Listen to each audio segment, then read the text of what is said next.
E aí pessoal, tudo bem? Ici c'est Gabi de Les Brésiliens et aujourd'hui on commence une série sur la culture brésilienne et du vocabulaire utile pour quand tu viendras ici au Brésil. Nous sommes dans un shopping, on fera une série de vidéos directement dans les magasins, mais avant de commencer, on va parler des paiements, car les paiements au Brésil c'est un tout petit peu différent du paiement en France. Du coup, je vais faire un tour avec toi pour être sûr que quand tu vas payer, ça va passer tranquillement. Mais juste avant de commencer, si c'est ta première fois ici, je te conseille de commencer par notre formation gratuite, Premier Pas, où tu retrouveras les 5 clés essentielles pour bien démarrer ou continuer ton apprentissage du portugais brésilien. Et comme d'habitude, les matériels de support et de pratique de cette leçon sont disponibles dans notre cours de portugais, Cafézinho Brasileiro. Então vamos lá, vamos começar. Alors, le paiement au Brésil, c'est un tout petit peu différent du paiement en France et dans les mondes francophones, car on a deux choses différentes que je vais expliquer maintenant. La première chose, c'est les CPF. CPF au Brésil, c'est les codes fiscaux, notre numéro fiscal que tous les Brésiliens vont avoir. Et dans certains États brésiliens, il y a un système antifraude qui fait que quand tu vas payer quelque chose, la personne va te demander si tu veux CPF na nota, ou sinon nota fiscale paulista, par exemple, si tu es dans l'État de São Paulo.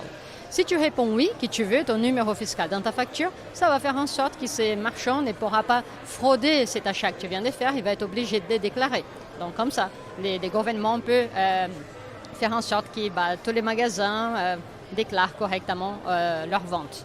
Et pour aider les Brésiliens à participer à ces programmes, on a à la fin de l'année un système de points qui fait en sorte que tu reçois un remboursement en fonction des achats qui étaient enregistrés dans ton code. Donc quand tu vas faire un achat au Brésil, on va te demander ça, c'est une des premières questions. La deuxième question, ça va être en fonction de ta carte bancaire, si tu payes avec une carte bancaire. Et au Brésil, on a deux types de cartes bancaires. Il y a le cartão de débito et il y a le cartão de crédito. Ce n'est pas forcément la même chose qu'en France. Tu vas me dire, ouais, mais en France, c'est la même chose. Non. Au Brésil, les cartons de débito, c'est quelque chose que tu payes, tu as de l'argent de ton compte et l'argent va sortir tout de suite. Donc ça, tu payes dans la minute. Les cartons de crédito, c'est quelque chose où tu n'as pas besoin d'avoir de l'argent dans ton compte, tu vas payer maintenant et tu auras une facture différée où tu vas payer plus tard, normalement 30 jours plus tard ou les mois suivants. Ce qui fait que tu peux acheter des choses sans avoir de l'argent dans ton compte et la carte de crédit au Brésil permet aussi de payer des choses en plusieurs fois. Ici, vu que les choses sont beaucoup plus chères qu'en France, un frigo par exemple va coûter 4, 5, 10 000 reais, ce qui veut dire 5 fois les SMIC brésiliens minimum, on ne peut pas y arriver et acheter un frigo comme ça directement. Donc on va avec la carte de crédit et on va payer les frigos en plusieurs fois. Au Brésil, la carte de crédit est vraiment utilisée par tout le monde, elle est même conseillée par les banques. Il y a beaucoup de programmes de fidélité qui font en sorte que tu gagnes des points à chaque fois que tu fais des achats plutôt avec la carte de crédit qu'avec la carte de débit. Même si tu as de l'argent dans ton compte, tu utilises la carte de crédit et tu payes tout à la fin. Donc avec ces deux informations, tu sais maintenant, tu vas réussir à comprendre les 4 questions qu'on va te poser à chaque fois qu'on va faire un paiement. Première question, c'est CPF na nota ou nota fiscal paulista, par exemple. Que c'est l'histoire si tu veux ton code fiscal dans ta facture. Toi, en tant que francophone, tu vas dire non. Ensuite, on va te demander dinheiro ou cartão. Dinheiro ou cartão, donc argent ou carte bancaire. Si tu réponds carte bancaire, on va te demander débito ou crédito. Débito ou crédito, donc fonction débit, fonction crédit.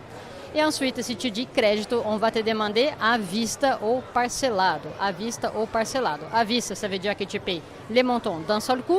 Et parcelado, ça veut dire que tu vas payer en plusieurs fois. Et du coup, tu diras en combien de fois tu veux payer. Donc, du coup, ce qu'on va faire maintenant, je vais aller m'acheter un petit brigadeiro, un dessert typique brésilien. Et on va payer ensemble. Vamos lá? Tudo bem, eu vou pegar um brigadeiro, por favor. 6,50, tá. É à vista, cartão? É no cartão. Cartão, débito? No débito.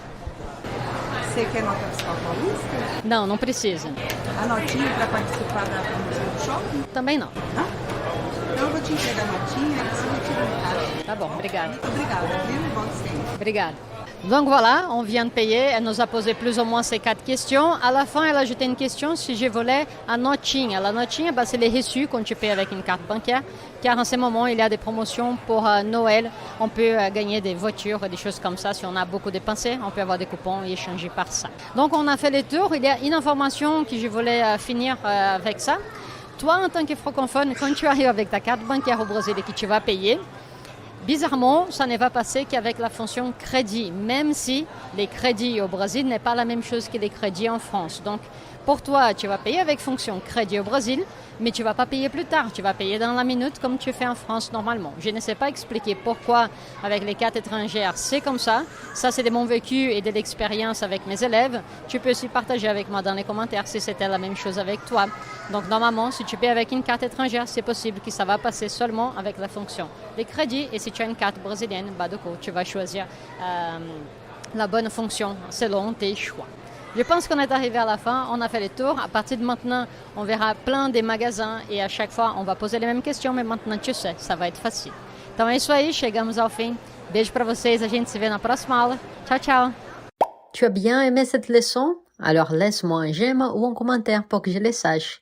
Et pour continuer ton apprentissage avec un chemin tracé et d'autres leçons comme celle-ci avec leur matériel de support et de pratique, rendez-vous sur cafezinhobrasileiro.com. Cafezinho Brasileiro est notre cours complet de portugais brésilien pour les débutants et les intermédiaires. Tu y retrouveras plus de 50 leçons progressives pour les débutants avec les matériels de support et d'entraînement.